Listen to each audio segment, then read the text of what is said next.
Olá, amigas e amigos do videocast Eu no Agro com Nando Farinha.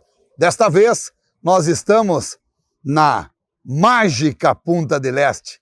É um dos lugares mais lindos que eu já estive e que o nosso convidado, ele tem residência aqui em Punta del Este, tem negócios aqui no Uruguai, assim como tem negócios e residência no Brasil, pois é lógico que a gente não poderia perder essa oportunidade de gravar nesta bela cidade e que você vai ter a oportunidade de ver, de saber, de conhecer a história do nosso convidado. Uma história, um case de muito sucesso. Sejam meus seguidores, inscrevam-se no canal do Nando Farinha, mas deem uma olhada nessa beleza que a gente vai mostrar para você agora, com este pôr do sol, com esse entardecer pintado por Deus.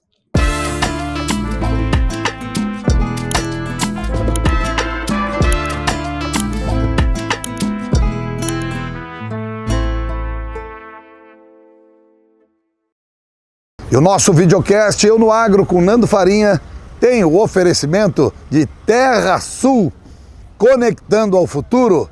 Terrasul, o melhor Volkswagen é da Terrasul. LBM Advogados, parceiro do agronegócio. Coradini Alimentos, há mais de 60 anos, levando tradição e qualidade à sua mesa. Bueno Wines, porque os melhores vinhos e espumantes são da Bueno Wines. Agropago, o jeito simples de pagar e receber na pecuária. Rematify, o melhor software de negócios para os leilões da pecuária. Unifértil, a força que cultiva o Brasil. Sicredi, é ter com quem contar. Olá, amigas e amigos, mais um videocast Eu no Agro com Nando Farinha.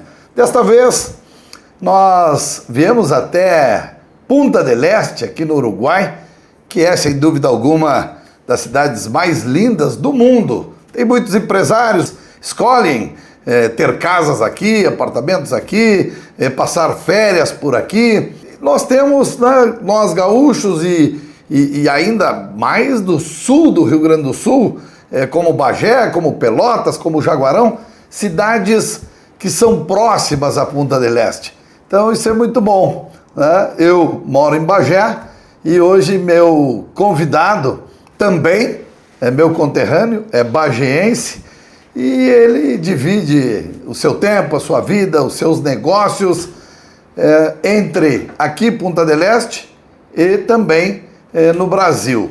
Punta del Este muito em função, lógico, dos seus negócios, mas porque hoje a sua filha, a Cecília, faz a faculdade de Medicina. Então, o meu convidado, Luiz Cláudio Lemezec Pereira, o pai do João Eduardo, da Cecília, o esposo da Fernanda, e vocês vão conhecer toda a família. Vou começar com ele, Claudinho Pereira. Isso aí, Nando.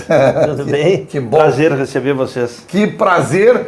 Obrigado por receber o nosso convite, por abrir a sua casa aqui em Punta del Este para nos receber. Que coisa boa, meu. Prazer é todo nosso. Tu sabes que eu não sou muito afeito a participar das mídias. A gente tem uma vida muito simples, muito recolhida, né?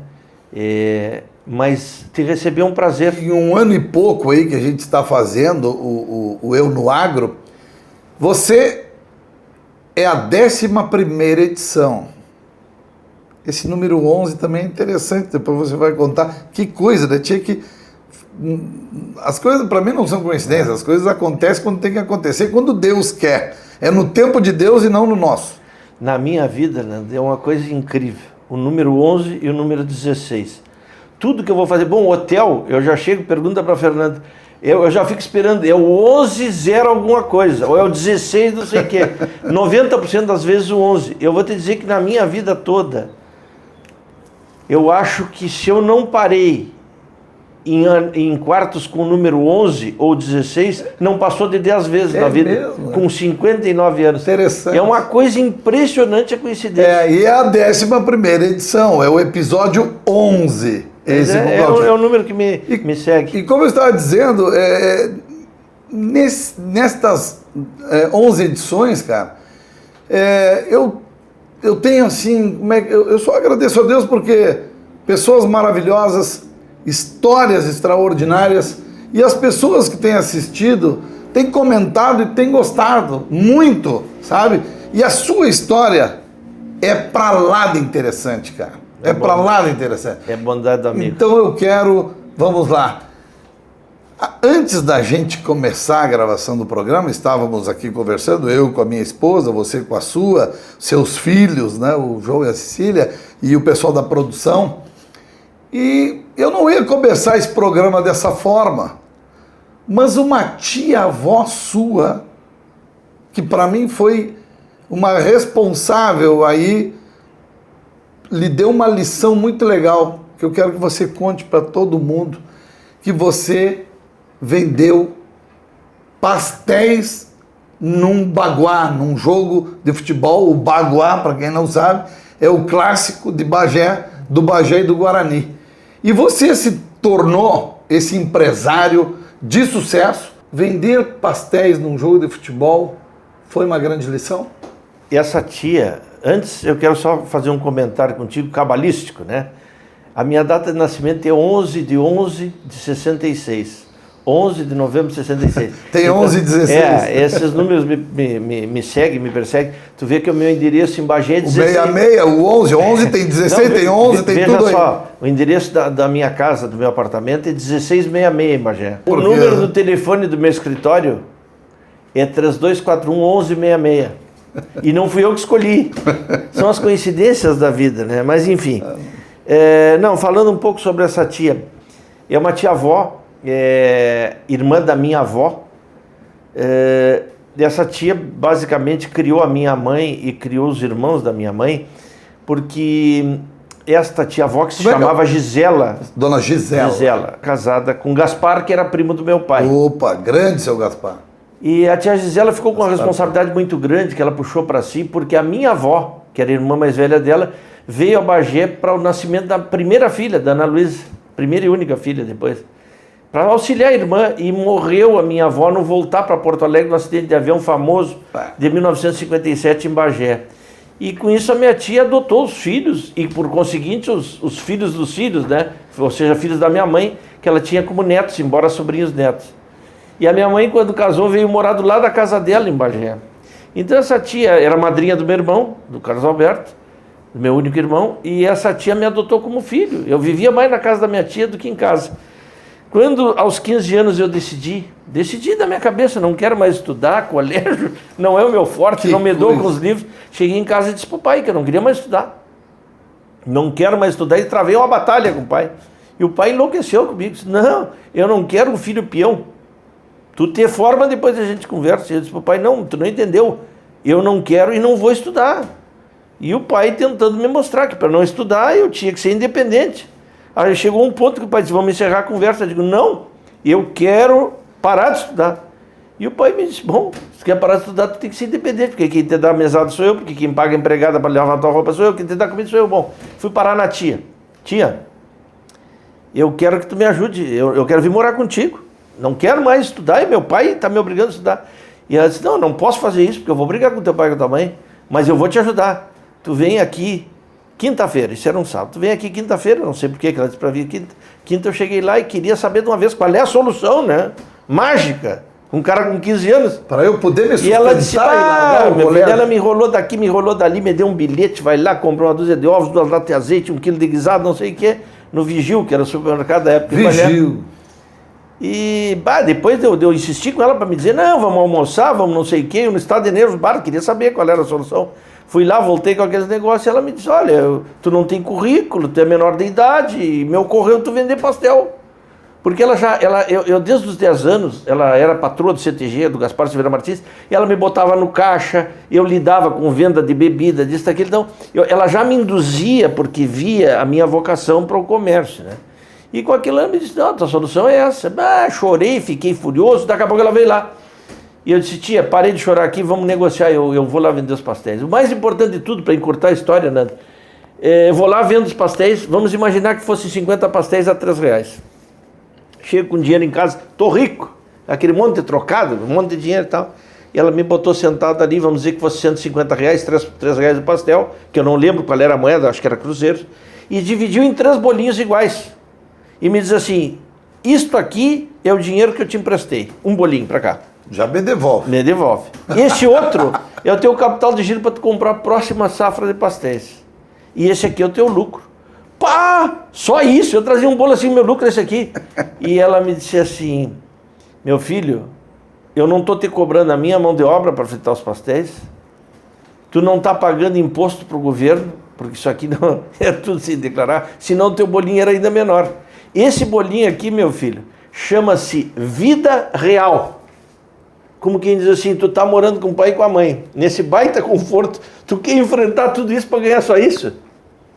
Pá, vida real. Essa tia, Nando, espetacular. eu já vinha trabalhando, mas eu vinha trabalhando morando com meu pai, trabalhando no seguinte sentido, eu descobri na granja do meu pai, um dia que o empregado carregou uma caminhonete de bateria velha. Essa é boa. E essa eu tava para ele falar. Essa ele vendia baterias para cigano. Isso. Conta aí, isso. O empregado me disse assim, eu vou levar isso aqui para vender para o cigano lá. O doutor nos dá as baterias velhas, se referindo ao meu pai, né? Aí eu fui com ele lá no cigano, rapaz, ele descarregou uma caminhonete de bateria do cigano. Bom negócio. O cigano pesava as baterias que não valiam uma nota. E eu digo, pá, mas aqui... Pô, não era só boi na balança, era bateria na balança. Pá, mas eu descobri aquele esqueminha e gostei, rapaz. Aí comecei a ir nas granjas e pedir as baterias velhas, os caras me davam. Mas pá, aquilo era de graça, não tinha custo. Esse faturamento era bom, mas era bom no meu começo ali, né? Tá, mas aí quando chegou, só para finalizar o caso da tia, chegou, então a tia me disse essas coisas todas, e aquilo ficou gravado. Um dia a tia vai, e obviamente vendia aqueles pastéis, aí daqui a pouco estava vendendo cartãozinho de Natal, que a tia me deu para vender, aquelas coisas todas, até que um dia a tia veio de Porto Alegre e disse assim, meu filho, descobri a solução, mas tu tens que continuar estudando, se tu parar de estudar eu não vou te ajudar. A tia foi muito inteligente, e eu estava no primeiro científico. Tinha que ter aprendido. Eu estava repetindo o primeiro científico, porque eu tinha rodado. Eu disse pro pai que não queria estudar, e não ia estudar, né? Aí, e obviamente me mudaram da auxiliadora para o estadual, porque, tu não quer estudar, sai do particular, vai lá para o colégio público. Sai do meio dos teus amiguinhos aqui que estão te influenciando, vai para lá. Coitado dos meus amigos, não tinha nada que ver, eu que era o artista que não queria estudar. Tu era um tropeiro, tu já andava tropeando. Ah, sim, não, isso com 12, 13 anos eu comecei a tropear, o pai tinha campos arrendados fora, em Dom Pedrito. Sim, como é que tu ia ir à aula, rapaz, tropeando? Exatamente, era uma coisa que eu gostava muito de fazer.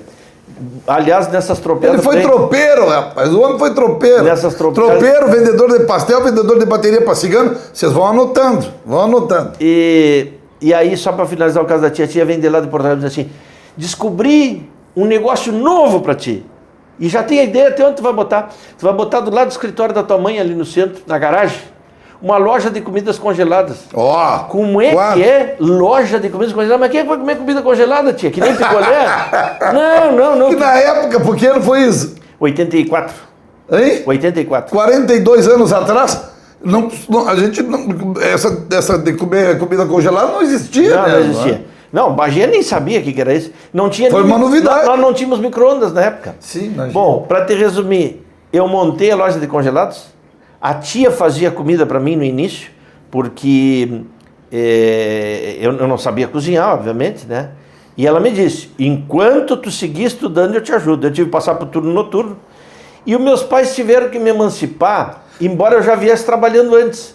Mas por que os pais tiveram que emancipar? Te emancipar? Isso. Bom, aqui eu quero falar em duas pessoas. Eu conheci os pais do Claudinho. O pai do Claudinho, querido seu Luiz Clóvis Pereira, piloto de avião também, né? Também. Entre outras coisas, piloto. Isso mesmo. E eu batia uns papos muito legal com ele na fruteira do Zico, em Bagé, na fruteira preferida, que é em Bagé, Grande Zico. E ele era frequentador da fruteira do Zico e tomava salada de fruta, tomava aquele suco de laranja. Isso. E eu tinha uns papos bem legal com ele. Teu pai, uma pessoa maravilhosa.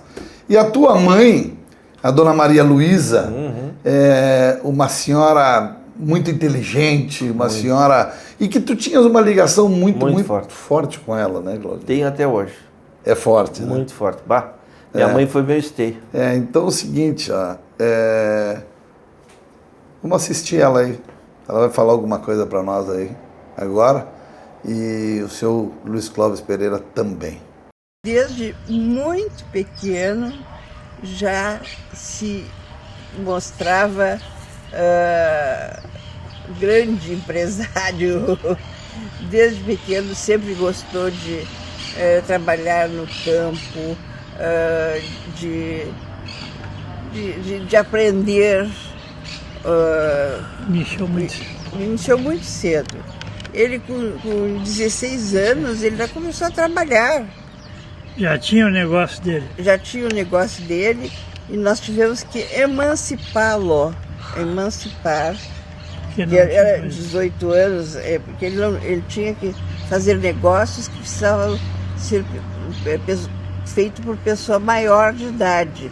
16 anos não poderia. Então nós tivemos que emancipar para ele poder se tornar maior.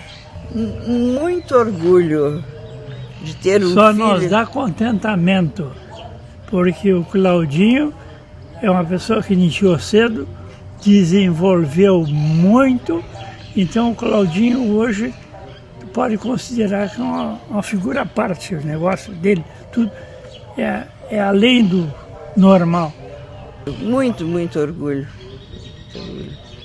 Claudinho, o que ele tem, ele não fez pelo que era nosso, ele fez muito mais sozinho, com as próprias mãos. O próprio trabalho, conhecimento, desenvolvimento. Felizes. Admiração total pelo Claudinho. E agora tu me conta, então, né? Coisa linda, né? Espetacular. Esse depoimento. É verdade. De um pai e de uma mãe para um filho. Então aí atestando, é o atestado do produto aí. Né? Certificação de fábrica. Isso é uma certificação de fábrica. O pai e a mãe dando esse atestado do filho. Tu sabe, Nando, esse depoimento do pai e da mãe foi dado no dia 4 de setembro de 2014. Eu não tinha conhecimento disso aí. Nós voltávamos de Esteio, aquele foi um ano que eu ganhei várias premiações em Esteio. Ganhei o primeiro grande campeonato de um indivíduo da raça Corredale. É uma coisa inédita em Esteio, de uma fêmea Corredale, de ganhar 2 campeonatos. E estava ganhando meu segundo campeonato na vida na raça Corredale em Esteio. E o repórter do Canal Rural Argentino, Pablo Caresano, que se chama, que faz um programa no Patagônia Sur-Sur, programa do Canal Rural. Nós vimos vindo de Porto Alegre e ele quis conhecer a Guatambu, ele veio me acompanhar, quis filmar a cabanha, se interessou muito por mim, e ia talhar, em vez de sair por Libras, ia sair por Montevidéu e pegar o buquebus para ir para Buenos Aires. E posou em Bagé, e eu no outro dia disse para ele, olha, tu quiser sair depois do almoço, almoça conosco, vamos fazer um churrasquinho na rural e tal. E o pai e a mãe foram para lá, enquanto eu estava ali dentro e tal, eles saíram para fora, o pai e a mãe, estava meio calor. Esse depoimento que vocês acabaram de ver foi nessa data, foi gravado pelo argentino. Isso, foi aí. Meu pai e minha mãe nunca comentaram sobre isso. E o dia que a minha mãe morreu em 13 de abril de 2018. Em junho, o Pablo Caresano tomou conhecimento, porque alguém falou para ele na Argentina, o Claudinho perdeu a mãe. Um sábado de noite ele me manda isso, Claudinho, meus pêsames, estou te mandando um material que tu não conhece e espero que isso te ajude a diminuir o teu sofrimento. Doloroso, o que eu chorei nesse dia, porque nesse dia eu tive certeza que eu não ia ver mais a minha mãe. Minha mãe foi meu esteio, tenho muita saudade dela. Aí você foi emancipado, você conseguiu ter o seu talão de guia, o talão de produtor rural. Ok? Isso. Porque você era responsável pelos seus atos. Isso. Ok? Exato. Ao ser emancipado, tu é tornado maior de idade com 16 anos. Foi isso que meus pais fizeram, porque antes disso eu já trabalhava com o negócio das vendas de bateria, eu já tinha começado a comprar cavalo velho para abate para o Yuki Jirushi do Paraná Limitada.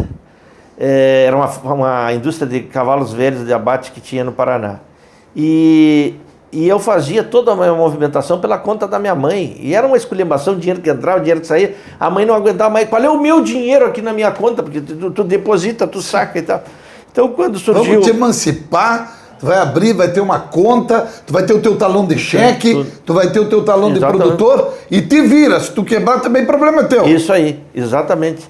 E aí, então, com o negócio do Bom Gourmet, que eu ia fazer um negócio que precisava ter uma formalização para abertura da porta ao público, eu tinha que ter o registro na junta comercial, eu tinha que ter um registro da prefeitura, etc.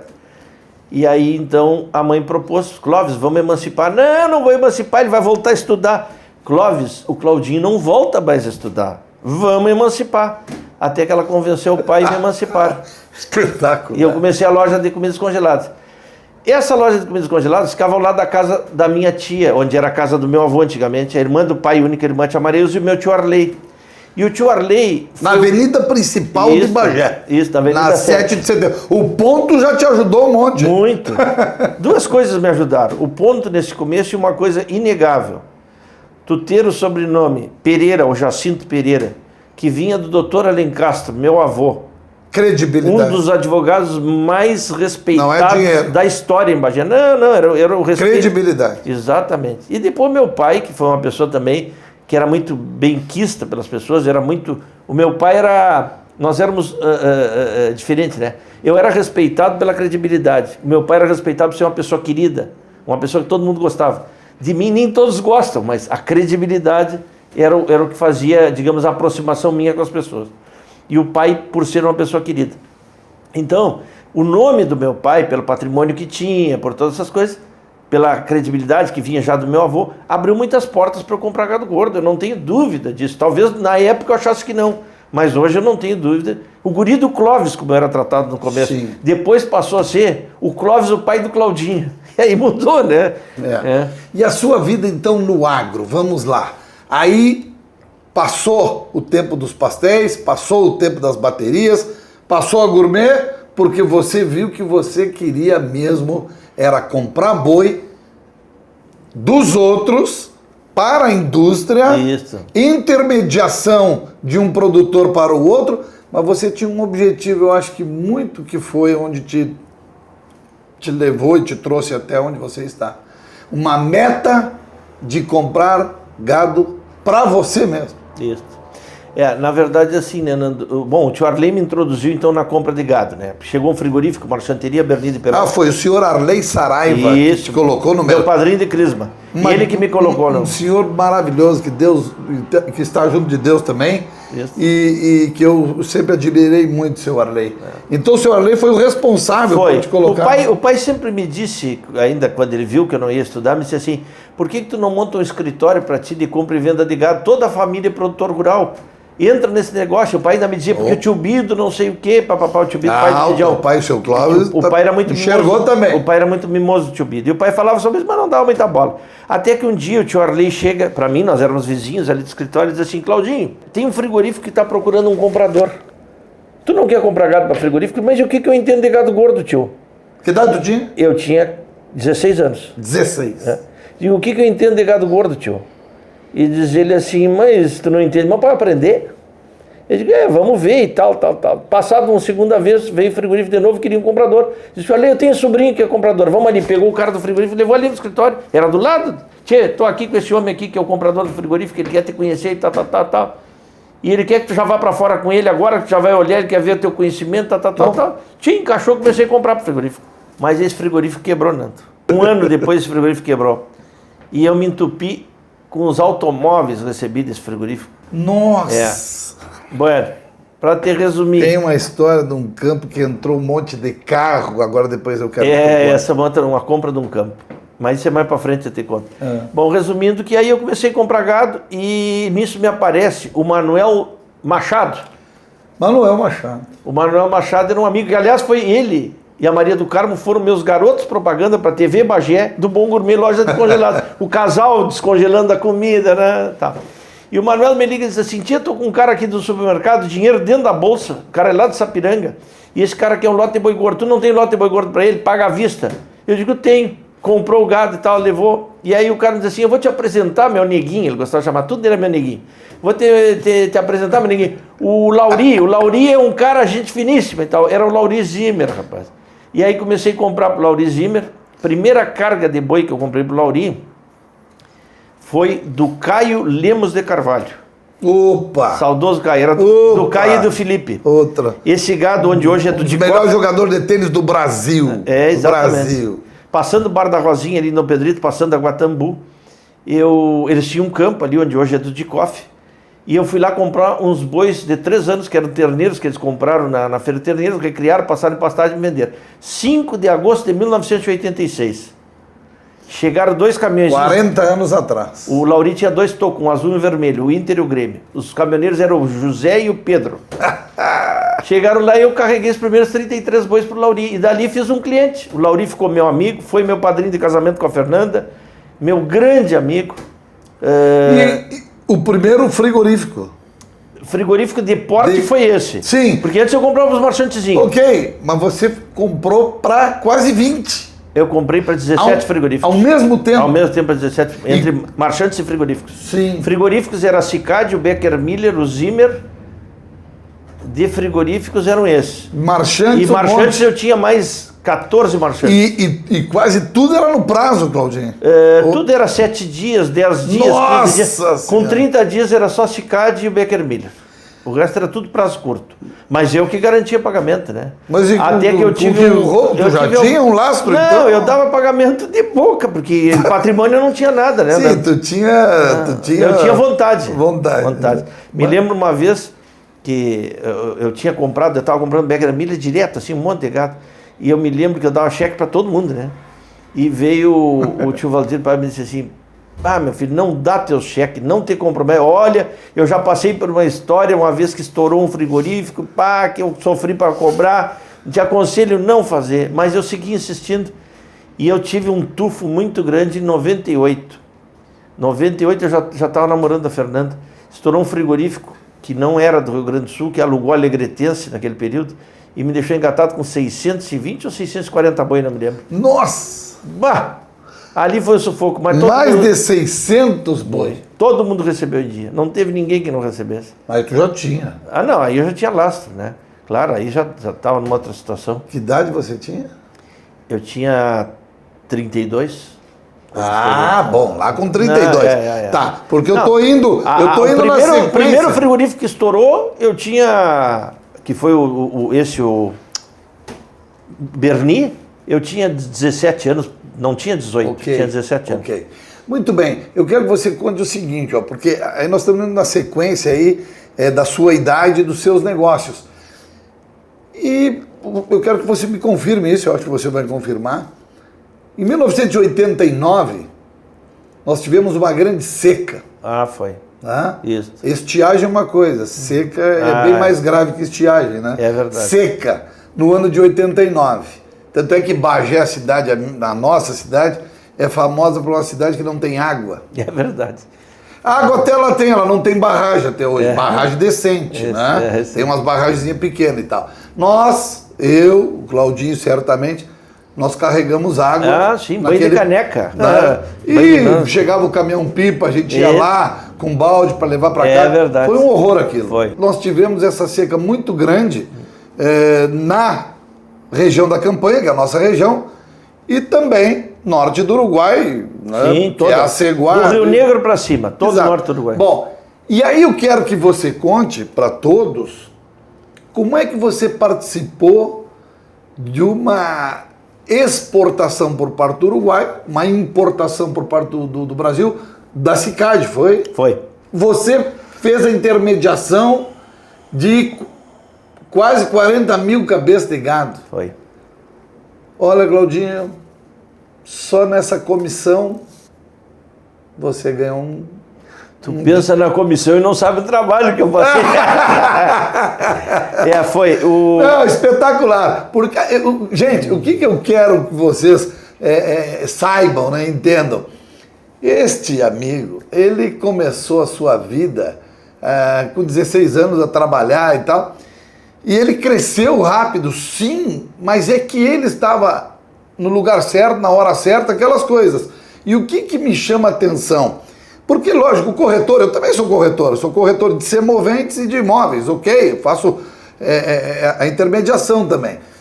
Mas, grandes negócios, volumes de comissão, não é toda hora que a gente faz. É verdade. E você teve uma sequência muito grande de grandes negócios. Isso te alavancou muito, né? Então, é isso que... Porque ele comprou o seu primeiro campo com 22 anos de idade 30 hectares. Com 25 anos, ele compra 200 hectares no Brasil e com 28 ele compra 200 hectares no Uruguai. Herança mesmo, você herdou 700 e poucos hectares? É isso aí. Com que idade você herdou o campo? Eu herdei com 50 e... Você já... 53. Ele herdou 700 e poucos hectares com mais de 50 anos e já tinha comprado quantos hectares? Ah, e não tem que fazer a conta para Pois é, mas você já tinha comprado mais de 1.000. Ah, sim, já tinha 4.000 hectares. Já tinha. Então, isso é muito bonito. Mas vamos lá, essa participação em toda essa exportação, como é que foi isso? Por que aconteceu? Porque não é normal o Uruguai exportar para o Brasil gado gordo, né? Nós tínhamos um momento em que não havia gado no Rio Grande do Sul, porque a seca ela era toda na metade sul do estado, de Caçapava para baixo, que era exatamente a zona de criação, e ela era também todo o norte do Uruguai, do Rio Negro para cima. Não tinha gado gordo, não tinha mais gado, enfim. E nisso havia uma diferença de preço entre o Uruguai e o Brasil, porque o Brasil tem consumo para tudo e o Uruguai não. Então o Uruguai tem consumo para quê? Para exportar a carne do gado gordo, que é o mercado que ele tem. Mas para gado magro, gado de indústria, gado de desossa, o Uruguai não tinha mercado. E como havia um diferencial muito grande de preço, porque aqui não tinha onde botar o gado, não tinha recurso, um país pequeno. Ainda no Rio Grande do Sul nós tínhamos o recurso de levar para a serra, para a zona do Planalto, para as pastagens, né? Então começou uma importação no segundo semestre ali de 89, os frigoríficos brasileiros se abastecendo de gados para a indústria, que nós tínhamos mercado para isso, e comprando do Uruguai. E eu fui designado pela CICAD para vir comprar gado aqui. Na época o Fernando Adalto Loureiro de Souza era presidente, o João Eduardo Tavares, o meu chefe de compra, me indicou, e aí a CICAD botou 2 compradores aqui. Eu, que pegava dali de Rivera para cá, e o seu Raul Castro, que pegava em direção a Paissandu. Conheci uma metade do Uruguai, aprendi um monte aqui. Tu imagina que em 1989 eu tinha 22 anos. E eu trouxe em 6 meses para cá, para o Brasil, mais de 36 mil animais. Só que eu comecei comprando para a CICAD, e aí o pessoal daqui do Uruguai, que eram basicamente 2 exportadores, o Pool, na época, que era uma cooperativa, e o José Maria Lore, que era um particular que tinha uma empresa que chamava-se SAS. E esses 2 eram os exportadores para o Brasil e me conheceram e gostaram da minha forma de trabalhar e souberam que eu era comprador de outro frigorífico, ou de mais frigoríficos. Aí eu voltei, cheguei e disse para o João Eduardo Tavares: João Eduardo, eu recebi uma oferta para comprarem gados para outros frigoríficos que eu sou comprador. Eu fui indicado pela CICAD para comprar no Uruguai. Tu é meu chefe e eu estou vindo aqui conversar contigo porque esses gados que essas pessoas querem vender não concorrem com as categorias que a CICAD está comprando. Que a CICAD comprava o gado manufatura alta e conserva. E eles queriam me vender o gado carne branca e o manufatura média. Carne branca, para vocês entenderem, é o gado que não... Quase gordo. Que é quase gordo, não está gordo. Ele está carne branca, mas Exatamente. não está com acabamento para... E o manufatura alta é o bicho carnudo, o manufatura média é o bicho meio estado, o manufatura baixa é o bicho magro e o conserva é o bicho que está quase morrendo. Bom, aí eu falei para ele: não, eles vão comprar outras categorias que não são essas, e o João Eduardo me liberou. Não, então pode comprar. E aí eu comecei a comprar para o Becker Miller. E daqui a pouco o Uruguai começou a liberar, porque os preços começaram a ficar interessantes para exportação, inclusive animais gordos, e a indústria daqui brigando para que os gordos não saíssem, que os gordos tinham da metade sul do Uruguai, porque aqui não tinha seca. E eu sei te dizer que, felizmente, graças a Deus que sempre me ilumina, eu tomei a atitude de consultar o João Eduardo antes. Porque quando o Fernando Adalto soube, porque o castilhano, um deles, o Zé Maria Loure, chegou e disse assim: é que o Fernando Adalto reclamou, tu não está botando o que nós temos combinado, que é 350 animais por dia na fronteira. O comprador de vocês está muito exigente, ele vai lá, bota 1000 vacas na mangueira e nada serve. E diz o Fernando Adalto: mas então vou falar com ele, porque não, mas acontece o seguinte, é que ele também aparta para outro frigorífico. Vá! E o Fernando Adalto me chama lá e começa, o Fernando Adalto, estava o doutor Amilcar Bittencourt, estava o João Eduardo Tavares, mais Miguel, eu não me lembro se estava, chegou por ali. E o Fernando Adalto começou a me sentar a pua forte. E eu disse para ele: um minutinho, eu não aceito o que o senhor está me dizendo, eu não concordo com o que o senhor está me dizendo, e vou me levantar para me retirar, mas antes eu quero que o João Eduardo, que é meu chefe de compras, lhe diga: eu não fiz nada que eu não viesse antes pedir permissão, eu não fiz nada à traição, porque o que ele estava dizendo, por desinformado, que eu estava traindo a Sicad, foi a Sicad que me botou lá, agora está comprando gado para todo mundo, não vem gado para nós. E o João Eduardo teve que admitir, não, ele me disse, Fernando Adalto, mas não é, esse castelhano está sendo sem vergonha, porque os gados que o Claudinho está trazendo não concorrem com as categorias da Sicad. O que acontece? Eles traziam gado, 1000 vacas para Mangueira.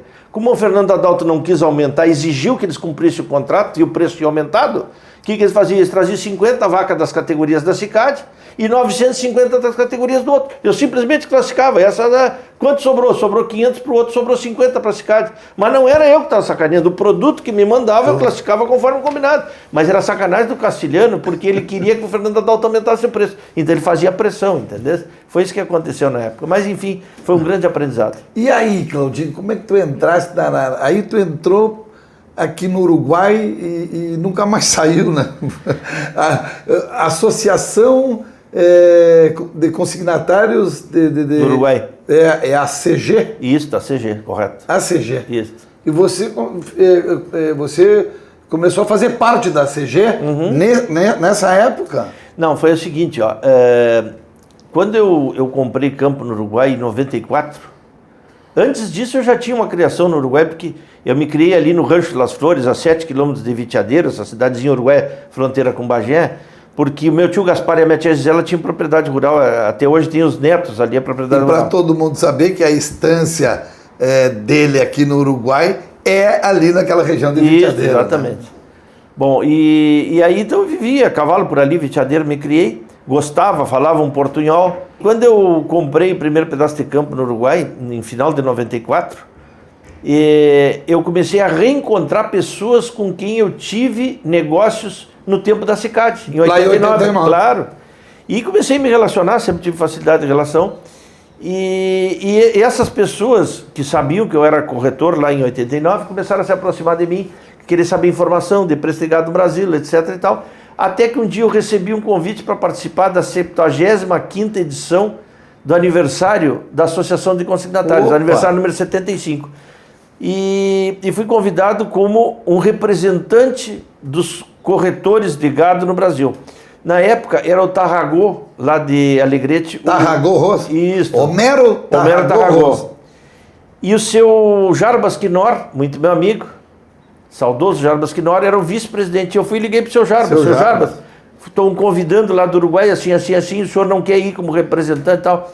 Vou falar com o Tarragô e te ligo. Voltou e me ligou e disse assim, eu não posso ir nem o Tarragô, mas eu estou te nomeando representante nosso para que tu vá representando o Brasil. E os dois leiloeiros. Os dois leiloeiros. E eu vim. Colegas. Mas vim numa situação que eu nunca pensei. Seu Jarbas foi muitos anos presidente, inclusive, do Sindilé, claro. Né, do seu Homero. E eu vim numa situação com muita tranquilidade, porque eu estava entre amigos, mas nunca pensei que eu me botar numa mesa principal como palestrante. E me botaram naquela mesa num desafio, eu com 28 anos ali, só gente preparada. Tinha vindo um consultor argentino, Inácio Iriarte, um dos principais consultores da América Latina em matéria de mercado de carnes, bovinos, etc e tal. Pai, eu conversar com aqueles caras ali, o que eu vou dizer, né? Pô, me apavorei. Eu digo, vou ter que contar umas histórias engraçadas aqui. E aí começaram a me fazer pergunta. Aliás, antes eu tinha que contar uma história. Então eu contei, digo, não, aqui vocês compram o gado a rendimento dentro do frigorífico, vocês nem vão no campo escolher o gado, já vem tudo pronto, vocês só vão ali para pesar no frigorífico. Lá no Brasil é diferente. Contei que eu tinha uma motinha, que eu saía na minha motinha para pesar gado, né, no começo da minha vida, que eu passava frio, que eu me molhava, que não sei o quê, até depois comprar um fuquinha, bababá. Naquela moto de manhã fria, mês de julho, todo molhado, fui contando. Até que chegou numa história de um gado que eu tinha comprado em Caçapava, que eu dizendo para os caras, vejam o trabalho que a gente passa. A balança é quadrada. Eu tenho que estar controlando se não tem ninguém do outro lado da balança para botar o pé para levar. Porque acontecia. Né? E como? E aí eu contei que um boi com uma guampa enorme, o boi enfiou a cabeça, saltou aquela guampa. E que eu fui abrir a porta da balança, eu já tinha pesado, e que o produtor disse, não, pode parar. Pegou aquela guampa, tirou para dentro da balança. Um guampão desse tamanho pesava uns 2 quilos. Queria pesar a guampa. A guampa é do boi. Eu te vendi o boi, saltou a guampa é dele. Pode levar a guampa se quiser. Aí dá risada. O Uruguai não acreditava. Não acreditava. Eu digo, não, e facilita. Se o gado fica meio destarado, umas 2 horas esperando o comprador chegar, aí é perigo os caras mandar recolher umas 10 bolsas de pasta e atirar para dentro da balança. Não, isso aqui é o pasto que eles não comeram. Então, contei essas histórias e acharam muito engraçado. E depois começaram a me fazer perguntas de toda hora e eu respondia, porque as perguntas deles eram uma barbada, né? E quanto é que dava o rendimento desses gados, já que o gado ia cheio, porque aqui pesa o gado estarado, o gado que quebrou e tal. Bom, Nando, tudo que eu falei foram coisas simplíssimas, coisas normais, não falei nada de requintado, mas fui o único diferente, porque o resto falava em mercado disso, mercado asiático, Eu fui o único que falei a linguagem campeira. Os caras se apaixonaram tanto. Eu fui ovacionado no salão da Lato, quem conhece a Lato ali, aquele enorme salão, lotado. Em Montevidéu. Lotado em Montevidéu. Eu fui ovacionado. Saí em todos os jornais de Montevidéu, La Mañana, o El Observador, o outro espanhol que até me esqueci, El País, da minha palestra. E recebi uma carta, Nando, da Associação de Consignatários, que agradecia a minha palestra e fazia questão nessa carta de dizer a minha brilhante exposição. Ah, tá aí a carta, olha aí. Tá aí a carta. A parte final dessa carta... Aqui é a carta. Vamos mostrar aí. A carta tá aqui, ó. Tu tá tapando o ACG ali, Nando. Aí ó. ACG. A parte final aqui, só me permite rapidamente, que eles diziam o seguinte, né?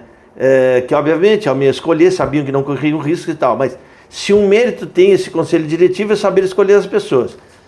Temos recebido elogios que muito nos engrandecem e que nos fazem, nesse momento, querer que você fique sabendo, porque são inúmeras as felicitações pela tua exposição. Muito mais nos orgulha tua atitude desinteressada, a qual realça ainda mais a tua forma de ser. Afetuosamente, um abraço à Associação de Consignatários. Espetacular. Então, isso aí foi uma coisa que me deixou muito contente na época, muito orgulhoso, porque eu nem esperava. Que não acontecia, e nem acontece, são coisas muito diferentes que a gente se depara no Rio Grande do Sul, ainda até hoje, né? Porque são manejos diferentes, formas diferentes do gado ser carregado, pesado e carregado e ir para o frigorífico. Exato. Existem umas diferenças bem grandes ainda, até hoje, né? Bem, vamos lá. Agora eu quero entrar nas áreas compradas e como você fez esses investimentos e o Claudinho Pereira Cabanheiro de ovinos, bovinos e equinos.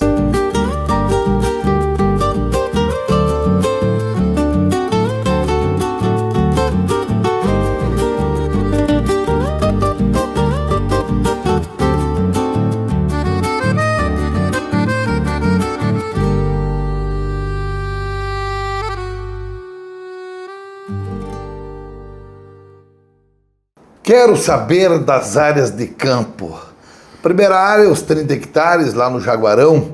Jaguarão, município ali de Aceguá, que ainda pertencia a Bagé. Hoje o Jaguarão pertence a Aceguá. Essa foi a primeira área. Aí ele comprou, você comprou você tinha 25 anos de idade. Isso. E que ano foi? 91. 91.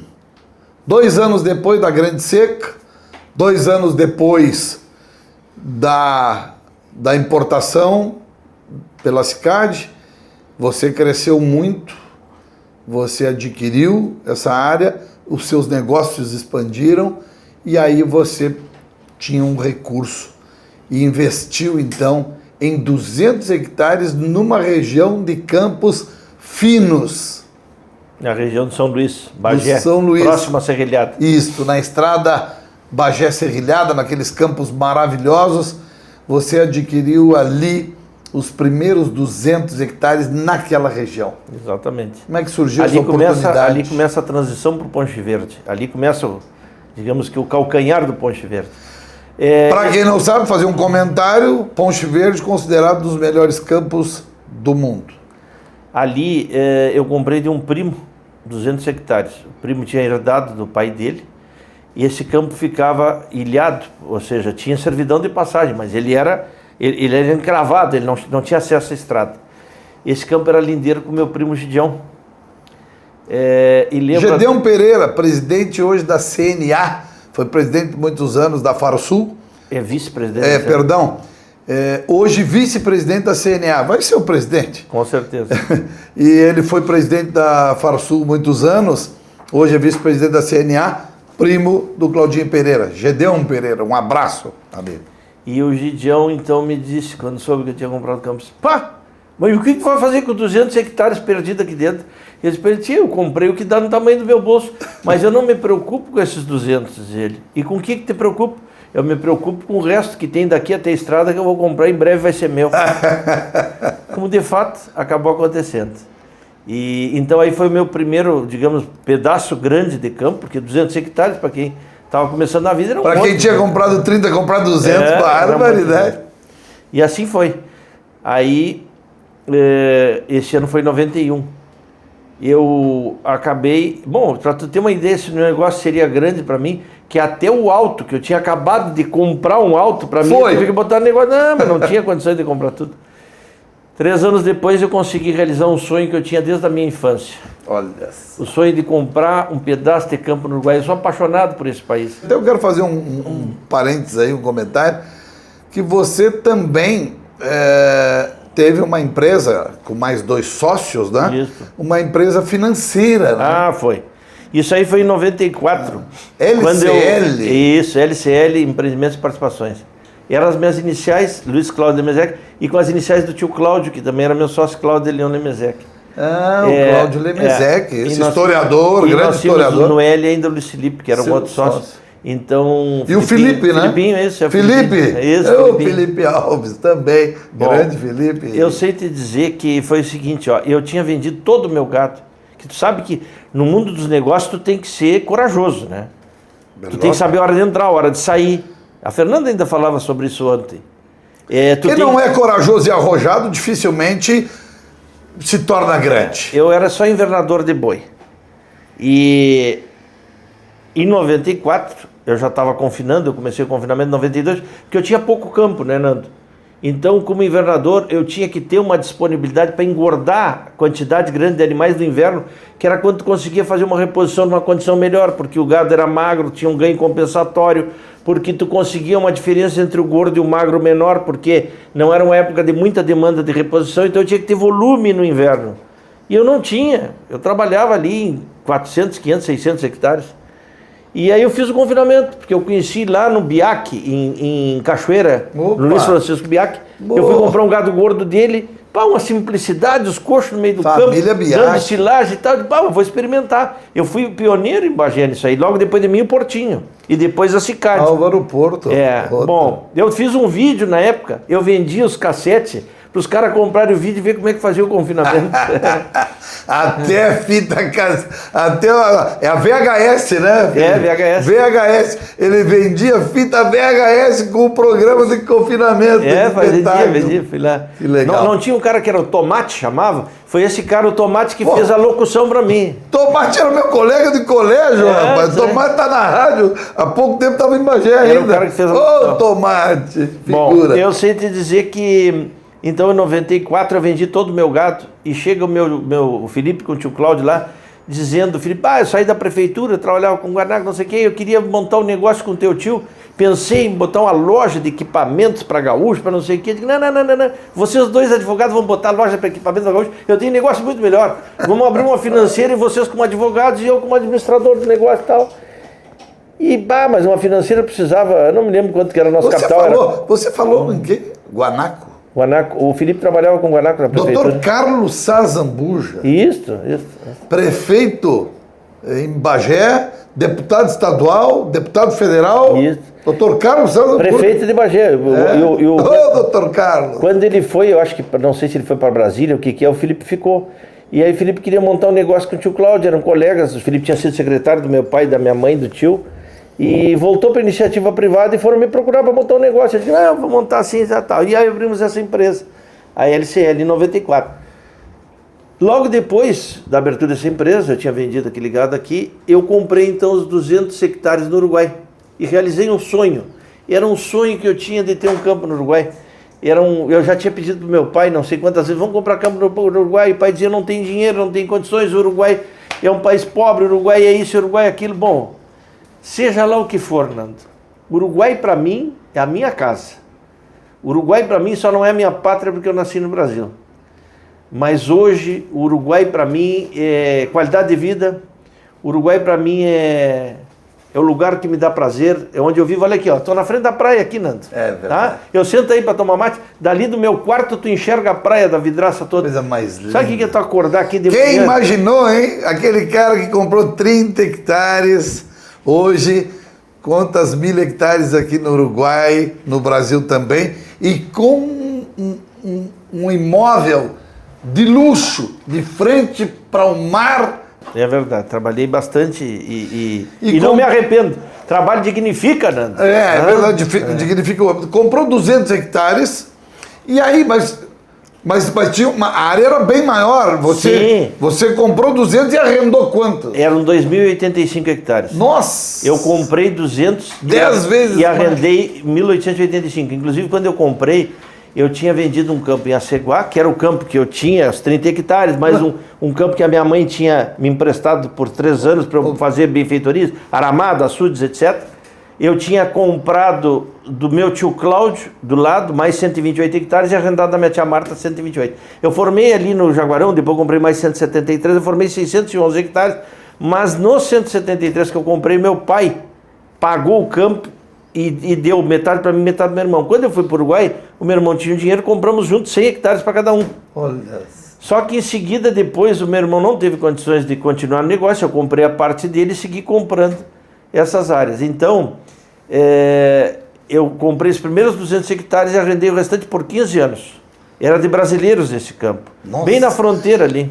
Comprou 200 hectares e arrendou 1.885. E 85.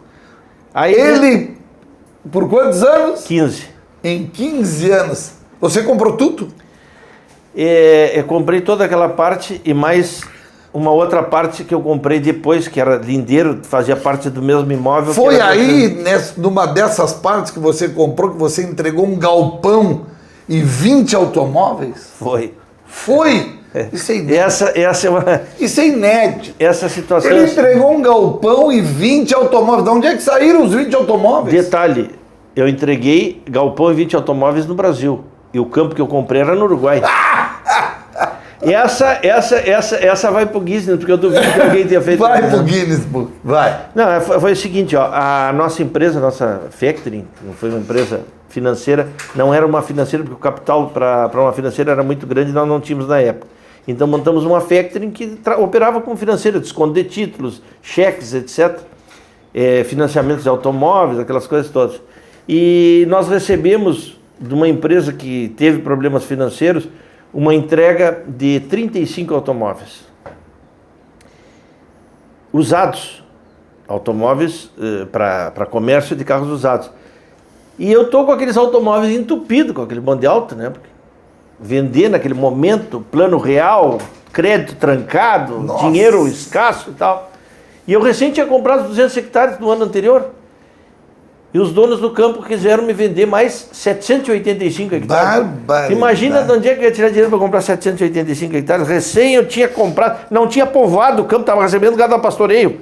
Aí eu digo, olha, dinheiro, eu posso arrumar aí um pouco de dinheiro, mas eu não tenho todo o dinheiro para comprar esse campo.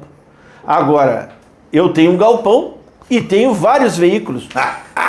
E a filha desse senhor, que era um dos donos do campo, que era advogada, me disse, não, Cláudio, com carro eu faço dinheiro. Uau. Porque o campo arrendado por 15 anos, quem é que ia comprar um campo arrendado por 15 anos, né? E eu digo, não, então vou te mostrar os carros. E eu mostrei os carros e ela topou o negócio. Então eu entreguei aqueles carros que eu recebi lá na financeira no negócio da compra do campo. E o galpão eu também tinha recebido de um devedor. Eu recebi o galpão numa semana por 30 e na outra semana entreguei por 60 o negócio. Mas tudo isso são coisas, é muito importante falar para as pessoas. Não é difícil tu construir patrimônio. Honestamente não é difícil. Porque se tu for desonesto, tu cresce um pouquinho e dá a volta para trás que nem caranguejo. Não é difícil tu construir. Mas tu tem que ter sorte no cruzar com as pessoas. Eu não fiz nada sozinho, Nando. Nada sozinho. Eu fui muito ajudado. Começa pelo sobrenome do meu pai que me ajudou. Eu cruzei com pessoas, o meu primo Felipe Pereira. Não era um primo, era um irmão mais velho. Era um pai que eu tive. O homem me emprestava campo, o homem me emprestava dinheiro. Eu tinha um tio, Marcos Chames, de Porto Alegre, casado com a minha tia. Esse homem me ligava e dizia assim, quanto é que tu precisa para pagar o campo? Eu preciso 10 milhões.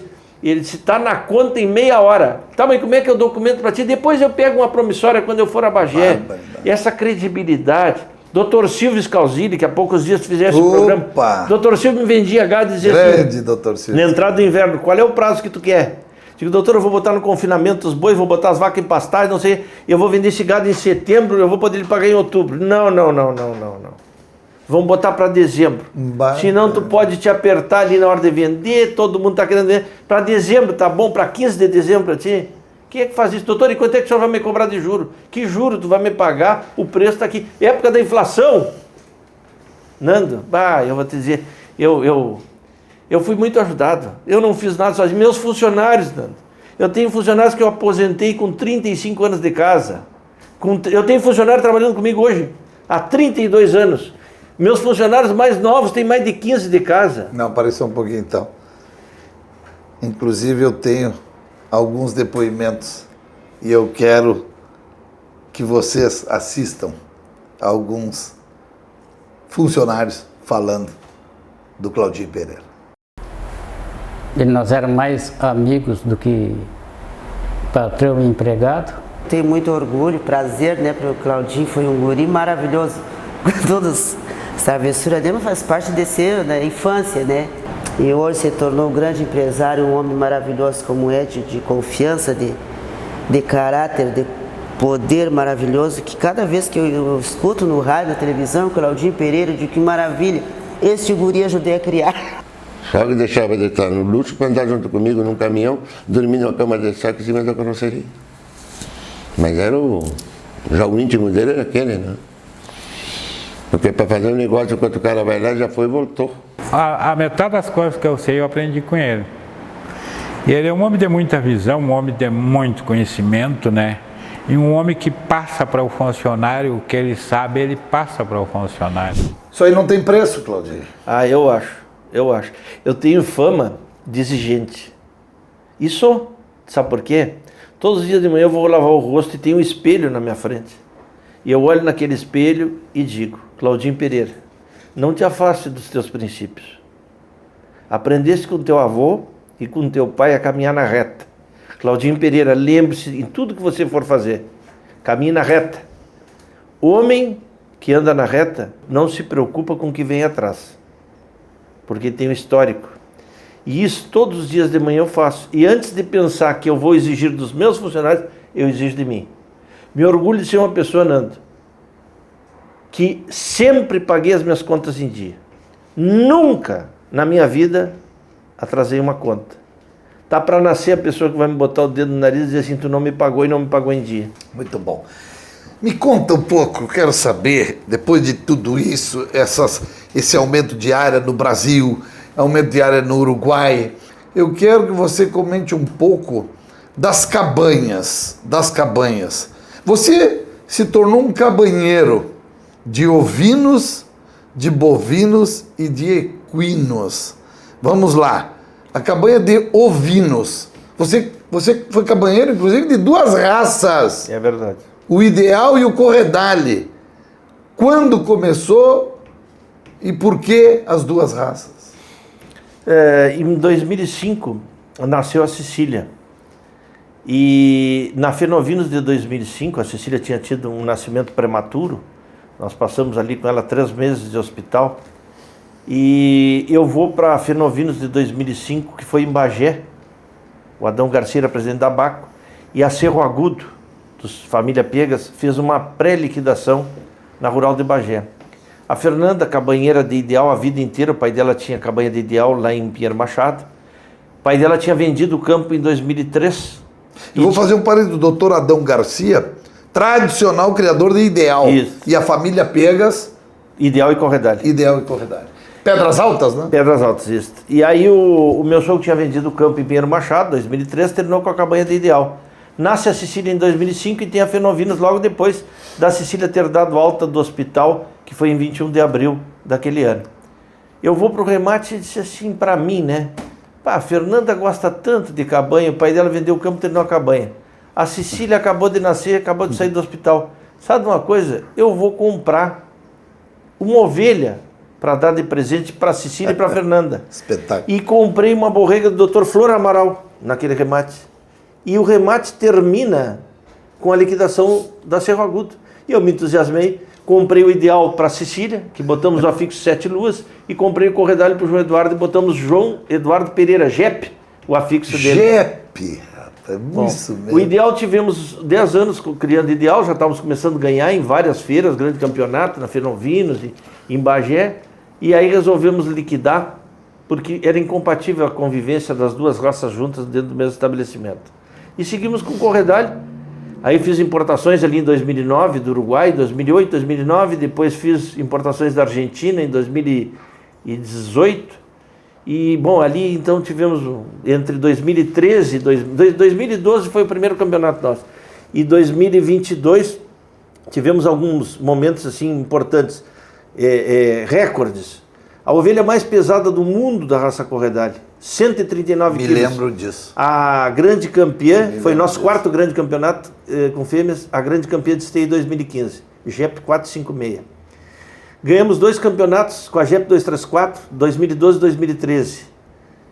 Bi-grande campeã, também outro feito histórico. 4 campeonatos de fêmea consecutivos, outro feito histórico. 5 reservados grandes campeonatos de macho, na Expo Inter também, outro feito histórico, de uma mesma cabanha. E o maior de todos os feitos, 2022, nós ganhamos em Bagé, uma feira ranqueada, a maior feira, mais disputada nas pistas depois do esteio. Nós ganhamos nos rústicos, do 1º ao 7º lugar em 16 lotes. Grande campeão, reservado, 3º, 4º, 5º, 6º, 7º. Do 1º ao 7º. Tudo. E depois ficou mais um lote nosso que ficou para trás, lá no 11º. Ganhamos todos os prêmios especiais, melhor cabeça, melhor conformação, melhor rústico, melhor velo, tudo. Galpão, grande campeã, melhor velo, melhor conformação, melhor cabelo, ganhamos tudo, barba, cabelo e bigode, literalmente. Isso eu acredito que nunca mais uma cabanha vai conseguir esse feito. Talvez o mais difícil de todos os feitos nossos. Todos os prêmios, o pessoal só recebeu roseta branca, né? Foi A cabanha de bovinos, porque tem uma insanidade, tem. O passarinho me contou, tem uma insanidade dele com cavalo, mas isso eu vou contar depois.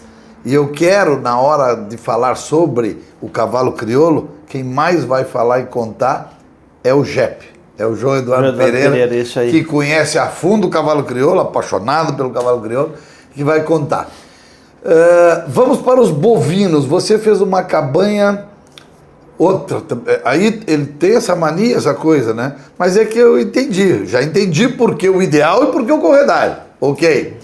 Por que o Angus e por que o Hereford? Você fez cabanha de bovinos de 2 raças, ou Hereford e Angus? Aí foi o seguinte, ó, em 1999, eu fiz uma compra histórica de 1000 vacas de invernada do meu primo Gideão, que no fim acabou chegando, acho que 1.100, mas enfim, era 1000 vacas no pacote.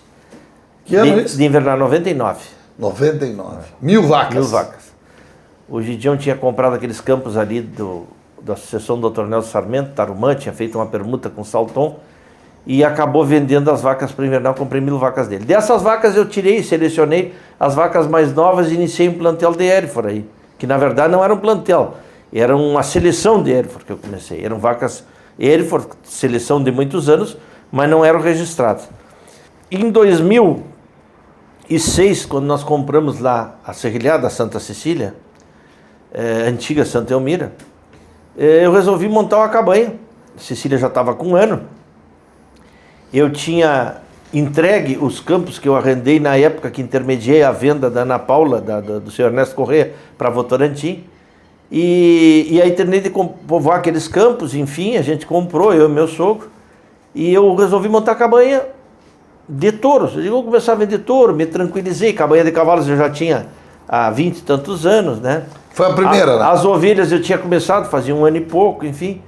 Eu digo, eu vou me tranquilizar aqui, vou passar a viver da minha pecuária, já pensando em fechar a empresa, a LCL e tal, estou começando uma outra vida, outra fase. A parte nostálgica, a parte prazerosa do até porque é o seguinte, né?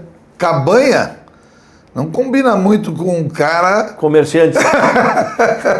Uma passagem... Porque a cabanha é uma paixão onde se gasta bastante dinheiro. O Gidião conta muito que, e é verdade, uma vez eu estava usando as mangueiras dele, eu não tinha na São Luís mangueiras. E ele chegou para partejar uma vaca, que o capataz tinha chegado ali, chegou para partejar uma vaca, eu olhei aquela esculhambação, puxa terneiro, vamos ter que abrir, não sei o quê.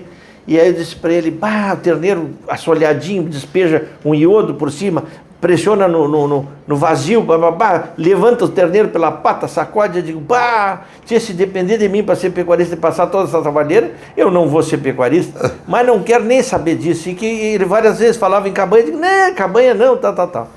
O dia que eu tinha cabanha de corredalho, cabanha de cavalo e cabanha de gado, um dia diz o Gidião para mim, bueno, para ti só falta uma coisa. O que, Gidião? Um tambo. Um tambo. Porque tu inventou tudo que tu dizia que tu não ia fazer. É verdade.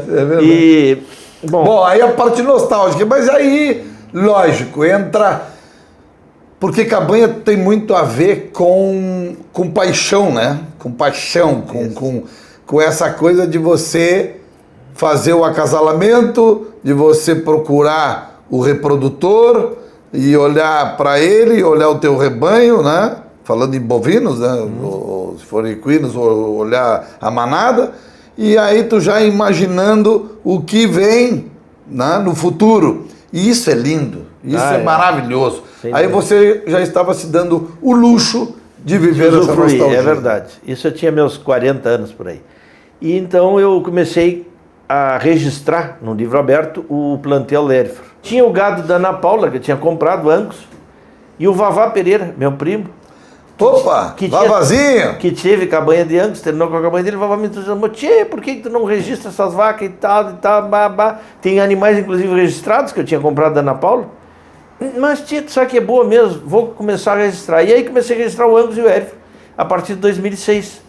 Nosso primeiro remate na Rural de Bagé foi em 2008, uma parceria com a Roseira Banhado, com o Emerson Bassano, nós fizemos o primeiro remate. Fiz 11 edições. Encerrei em 2018, o ano que faleceu a minha mãe. Ali foi a minha última edição. A morte da minha mãe me abalou muito, foi uma coisa difícil de ser superada. E a minha mãe era uma fortaleza, aquela máquina de me colocar para cima. A pessoa com quem eu nunca vou ter uma simbiose tão grande como tive com a minha mãe. E ali mudou um pouco meu foco, né? Ficasse 10 anos com a cabanha. 11 anos. 11 anos. 11 anos fazendo remates. Segui com a cabanha até 2022, vendi touros por teu intermédio ainda. Você lembra? Em 2021. Mandei uns touros teus lá para Santa Bárbara. Isso. Eu simplesmente parei de fazer os nossos remates. Porque no começo eu vendia em Caçapá, vendia em Pinheiro Machado, vendia em Pedras Altas, vendia em Erval, que sempre foi uma praça que eu vendi muito touro, e vendia em Dom Pedrito como convidado no remate da barragem, da Dom Angélico e barragem, né? Então vendia 160, 170, 180 touros por ano. No nosso remate em Bagé era 50, 60 touros que a gente vendia. Quando eu parei de vender os touros em Bagé, eu parei de vender por completo. Nos remates por aí vendia particular, até que em 2022, infelizmente, por um diagnóstico de problemas de saúde, eu acabei terminando com a cabanha de touros. A cabanha de crioulos eu já tinha entregue em 2017 para o João, meu filho, que já começava a administrar para mim a estância do Uruguai. E eu entreguei a cabanha aqui no Brasil para ele dos crioulos. Quer dizer, lá no Brasil, porque nós estamos em Punta del Este. E os touros eu terminei ali em 2022, quando eu, por problemas de saúde, tive que me afastar da atividade, não tinha mais condições de continuar tocando. E a cabanha de corredale, que era assim como cachaça no sangue, né? Eu terminei em 2024, porque em 2023 foi a fase mais acentuada da minha doença, e eu pensei realmente que eu não ia sobreviver. Mas graças ao velhinho lá de cima, com quem eu tenho um pacto muito grande e que nunca me deixou sozinho nessas situações difíceis, ele olhou por mim e ali no começo de 24 eu tive uma conversa muito séria e pedi que ele me desse uma luz. Se fosse o fim, eu ia me entregar mais fácil. E se fosse para eu brigar, que eu ia brigar até a morte, nem que fosse com um toco de canivete. E ele me deu 3 luzes em 30 dias. E isso me fez acreditar e eu estou aqui vivo, porque sempre fui um cara otimista. E tive da minha família muito apoio, graças a Deus. Então, eu consegui superar, tive, obviamente, Deus puxando a carreta na frente, tive bons médicos que conseguiram me fazer estar vivo até hoje. Com saúde, graças a Deus. Pois é, Claudinho, eu deixei para você comentar, né? Você teve muita fé e com certeza a gente só é alguém porque a gente tem Deus, É verdade. né? Para comandar a vida. E aí esse período, né, que deve ter sido um período muito difícil, Muito. isso que eu queria saber de você, né? Muito difícil, né? Aquele guri lá, que foi emancipado aos 16 anos de idade, que faz um império, posso dizer, para quem... Não, só um pouquinho. Para quem não tinha nada, meu amigo, entendeu? Para quem não tinha nada, porque você foi herdar o campo do seu pai quando você tinha mais de 50 anos de idade. Eu estou te dizendo porque 52. você, hoje, deve olhar aqui da janela, numa das cidades mais bonitas do mundo, e você chega aqui e olha, primeira coisa, certamente, você agradece a Deus. É verdade. Por estar vivo. Muito, muito. E por ter adquirido tudo isso. Só que é o seguinte, aí você com 50 e... Quando você teve o problema, que idade? 55 anos. 55 anos. Você constrói esse patrimônio todo. No Brasil, no Uruguai, tudo isso. E aí você tem que tomar algumas decisões. E o que você pensa, né? O que você pensou em fazer nesse momento com tudo isso que você adquiriu, construiu? Passa um filme, organizar a vida da esposa e de 2 filhos. É verdade. Nando, é uma coisa que só sabe realmente quem passa por isso.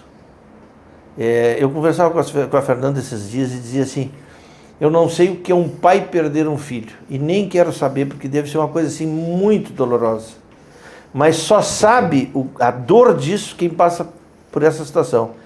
E tu passar por uma doença chamada câncer. Deus. Só tu ouvir essa palavra já te arrepia, mas tu saber que tu é portador dessa doença, que tu está convivendo com ela, muda a tua cabeça, tu faz um cavalinho de pau de 180 graus, os teus conceitos mudam, o dinheiro deixa de ter importância, o arrependimento de tu não ter feito uma quantidade de coisas na vida para juntar patrimônio é uma coisa muito forte. Pai, eu estou com 55 anos, tão moço, por que isso veio para mim, por que, né? E aí tu começa a pensar nessas coisas, por que nesse momento da minha vida que eu vou começar a desfrutar. Mas eu tive muita fé, Nando, sempre muita fé, sempre eu tive só um momento da minha vida, que foi 2023, foi um ano muito complicado, foi o auge da minha doença.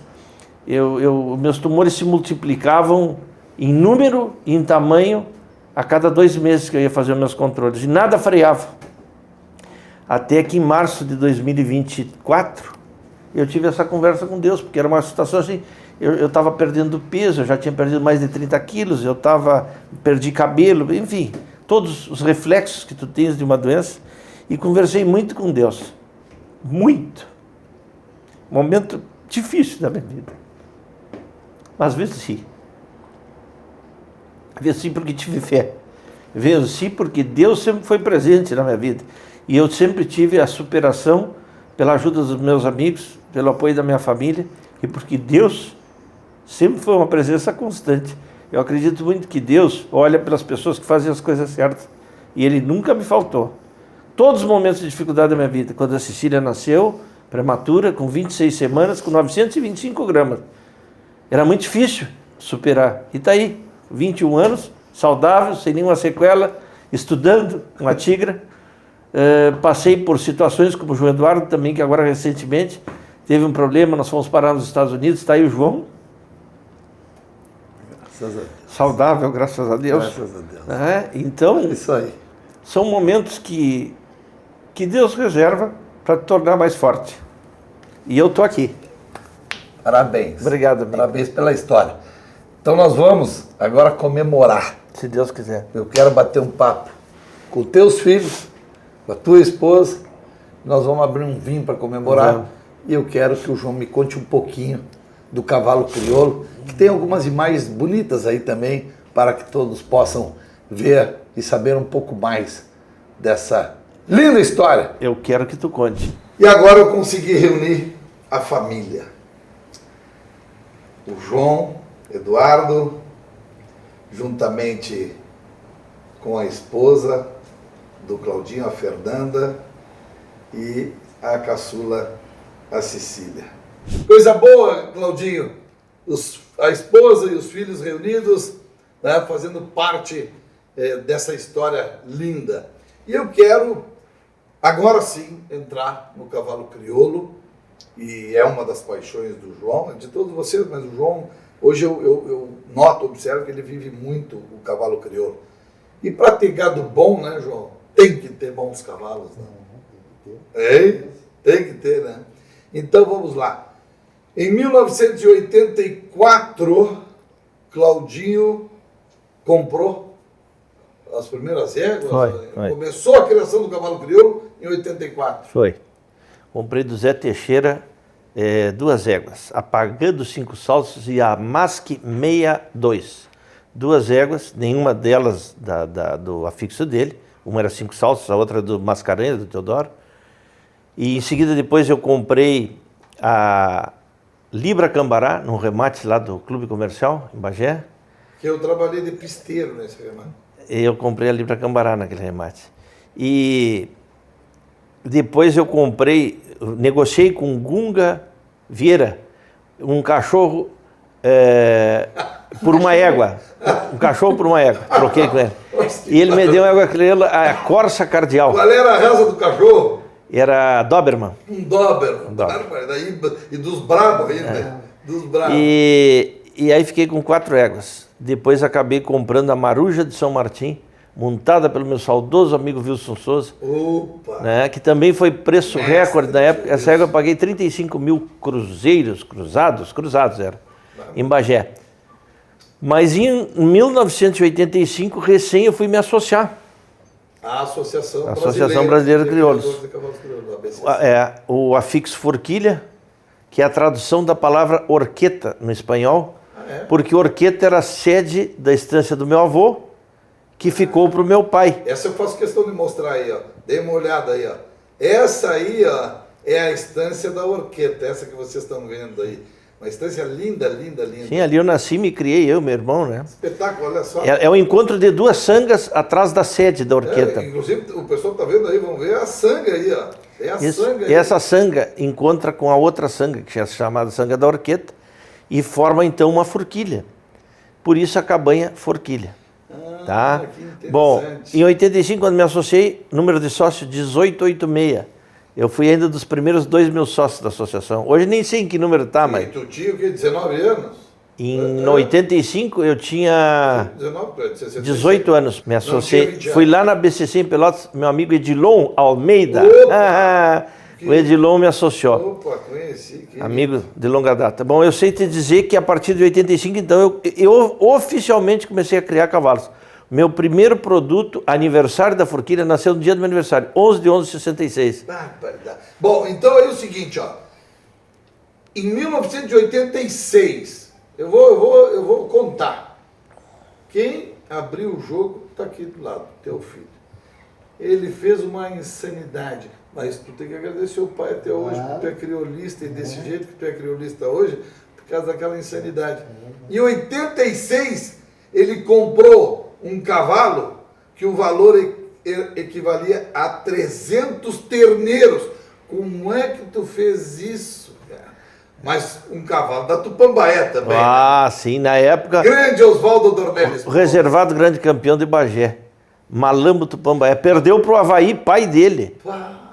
Pai dele, o Avaí, foi o grande campeão daquela exposição. O negócio é o seguinte, Nando, eu sempre quis ter um cavalo crioulo. Eu amava aqueles moros do seu Cláudio Martins, que era cliente de advocacia do escritório do meu pai. E o seu Cláudio me dava muita bomba, né? Gostava muito de conversar comigo.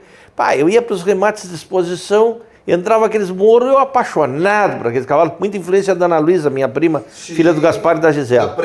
Aprendi Ana Luísa, da música do Noel Guarani, essa mesmo. Filha do nosso patrão. Já cantou Água de Cheiro. Vinda de outro rincão. Isso aí. Bom, aquela música do Noel Guarani fez lá na Sangafunda, lá no Tio Gaspar, no Rancho das Flores, em homenagem a Ana Luísa pela recepção que o Tio Gaspar fez na época. E campos. No compasso da chamada. Entra Juca e sai Manduca, dele cordiona e guitarra. Então eu gostava muito, queria um cavalo, e queria um cavalo, e queria um cavalo, e o pai dizia, não vou te dar cavalo, rapaz. Cavalo pro pai era mais ou menos que nem o Anone, né? O pai dizia, não, eu vou dar umas bicicletas pros empregados, vou dar moto. Bah, eu tinha uma bronca com ele, não me dava nunca o cavalo. Há um ano entrou um bicho cola fina, era um zaino, mas já quase puxando um pangaré, aquela volta avermelhada do bico do cavalo, e o pai disse, esse aí eu vou te dar. Os cavalos valiam 80 mil, aquele queria vender por 5.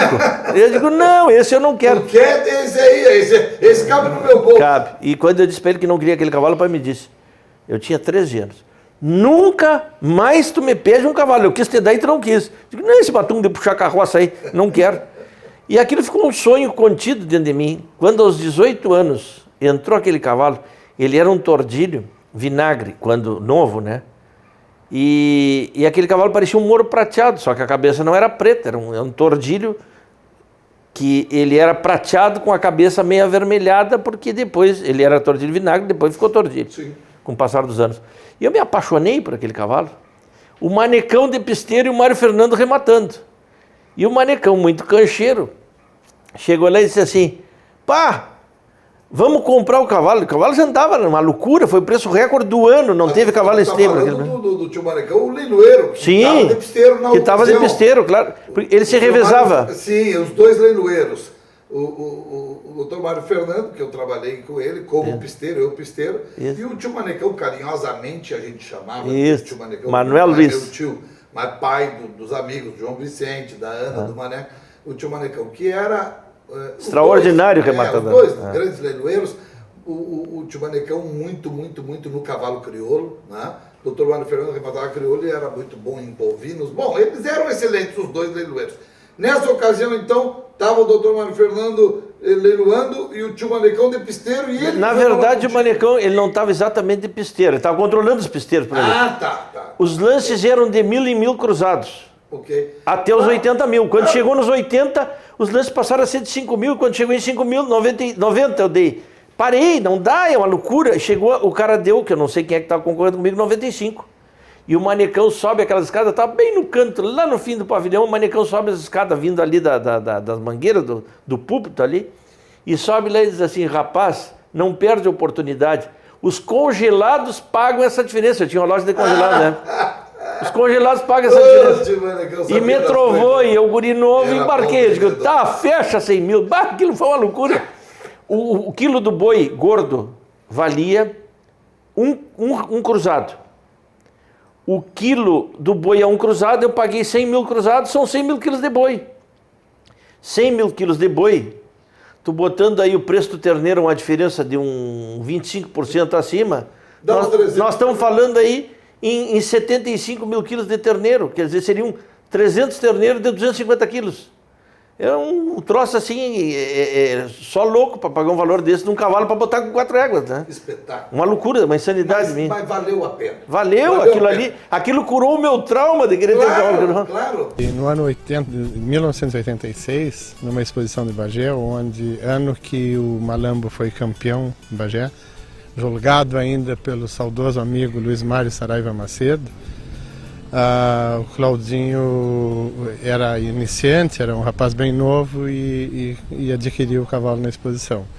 E cavalo esse que lhe rendeu grandes frutos, eu observo no catálogo dele que a base toda da cabanha vem dessa aquisição. Os 25 anos da cabanha Forquilha, os 25 anos do criatório teu na raça crioula, de vocês, da família, que ano foi? Foi no ano 2010. Tem alguns depoimentos de pessoas entendidas do assunto, grandes criadores, cabanheiros, técnicos, que eu quero que vocês vejam e ouçam o que eles têm a dizer.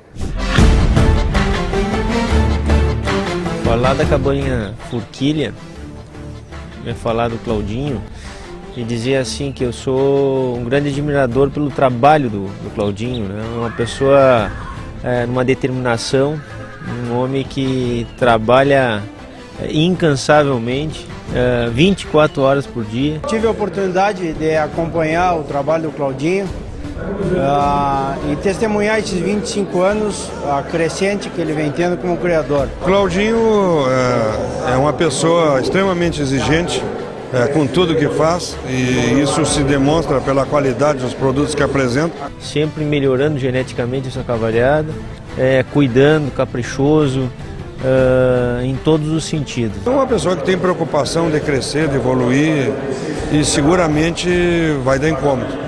Eu acho que o Claudinho hoje é das pessoas no nosso setor que nós, ruralistas, temos muitas e muitas coisas para aprender com ele. Quando eu ia para fora, ele me botava em cima do cavalo e me fazia ir para o campo trabalhar, e isso fez eu gostar bastante do campo. A gente tem a Cília, que ainda não está em idade escolar, digamos assim, está na escolinha, então sempre que eu posso, a gente está lá fora, né? E é o dia a dia, né? Os cavalos estão sempre ali, é uma coisa que dá prazer. 25 anos de luta no cavalo crioulo e sempre buscando o melhor nas funções e morfologia.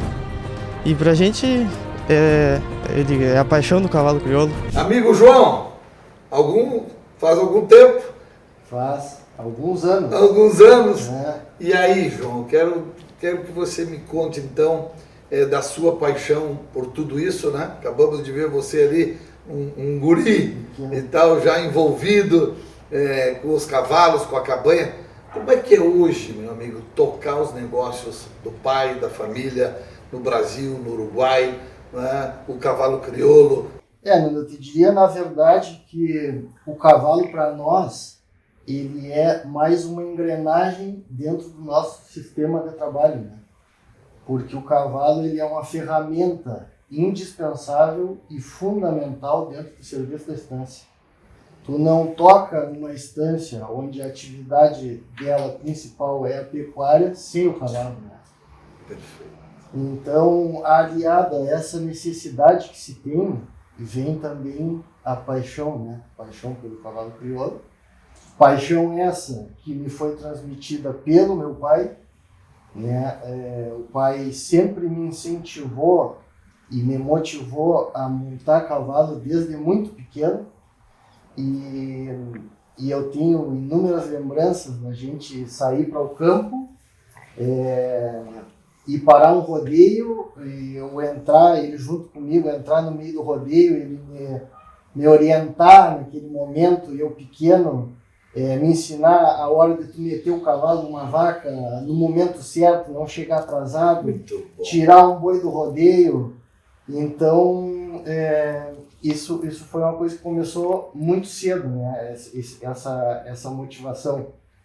E eu sempre gostei. Eu lembro de sair do colégio no final de semana, ir para fora, chegar lá, a primeira coisa que eu queria fazer era ir na cabanha dos cavalos, ver os bichos que estavam encerrados, conversar com o cabanheiro, de manhã fazer o meu mate para lá.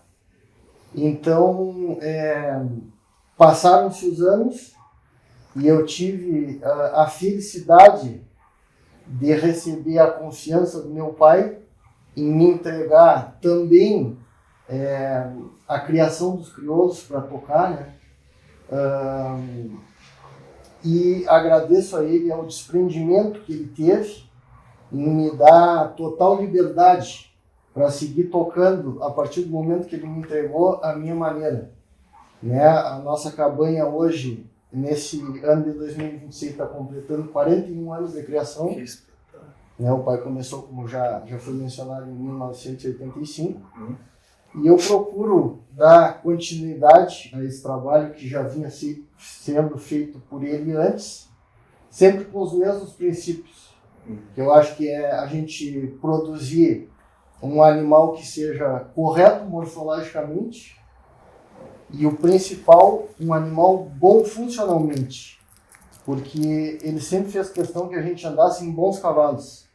né? Porque um cavalo bom, um cavalo campeiro, porque como a gente fala, às vezes a pessoa que tem a perna meio ensaboada, o cavalo às vezes por campeiro ele te tira de cima. É verdade. Né? Então desde pequeno, aquela coisa de andar no cavalo bom para quê? Para me tornar um guri de campo, um guri de a cavalo.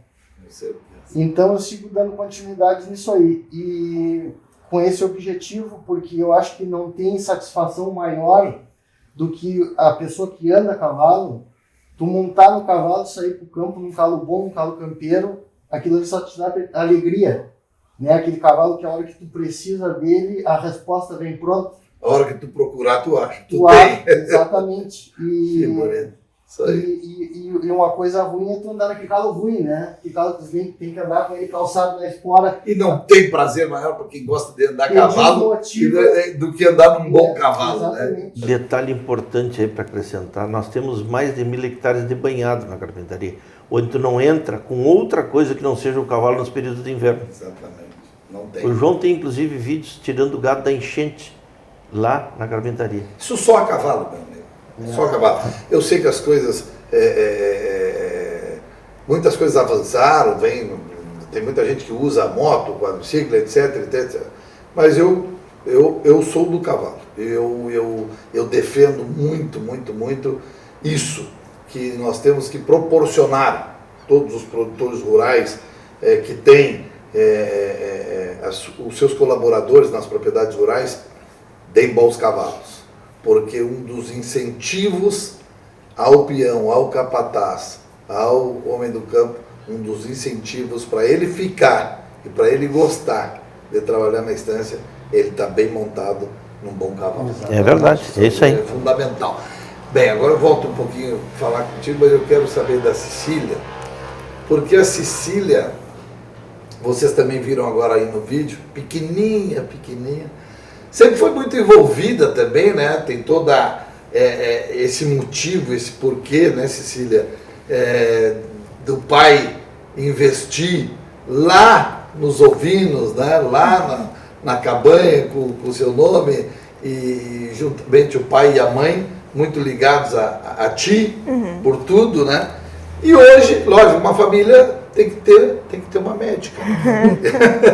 Você faz medicina hoje aqui em Ponta del Este. Mas você também gosta e curte o campo, sempre foi muito ligada também. Sim, claro que sim. E eu sempre disse que, independentemente do caminho que eu fosse seguir, eu nunca iria me dissociar do campo. O campo é o que reúne a família, é o que mostra, no meu caso, de onde vem o nosso ganha-pão, e é o que me deixa ligada às minhas origens. Portanto, sim, eu escolhi seguir um caminho profissional mais focado na medicina, mas eu nunca pretendo me dissociar do campo. Não, e você aqui, por morar em Punta del Este, morar no Uruguai, você também está perto dos negócios. Sim. Porque tem a estância aqui no Uruguai, e você mora e estuda num país pecuário, num país agro. Exatamente. E que eu acho isso maravilhoso. Você morar num país que todo mundo sabe dar valor ao agro. O Brasil ainda tem muito que nós, do agro, passarmos para todas as pessoas, todos os urbanos, todas as pessoas da cidade. Muita gente hoje já está sabendo, está conhecendo mais o agro, mas muita gente ainda tem que aprender, pois aqui no Uruguai, as crianças muito pequenininhas, quando começam a aprender a falar e caminhar, já dão a importância devida ao agro. Então você está num país em que o país respira o agro. Você vai ser médica aqui no Uruguai e no Brasil, mas sempre muito ligada ao agro. Parabéns. Obrigada. Muito legal.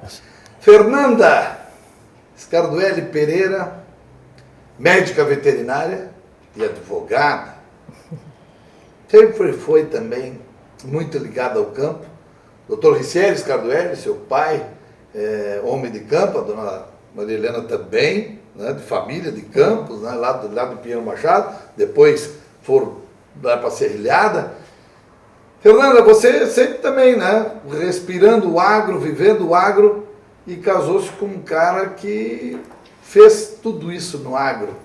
Então conta aí para a gente como é viver o dia a dia com o Claudinho e com a família.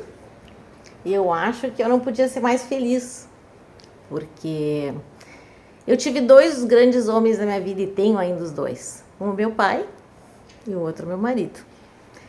O pai que me criou de uma maneira maravilhosa, sempre no campo, apesar de ser um dentista, filho de um alfaiate, mas que tinha uma paixão muito grande pelo campo e que fez questão a vida inteira de levarmos, tanto eu quanto a minha irmã, aos finais de semana, férias, feriados, sempre para fora, sempre para o campo.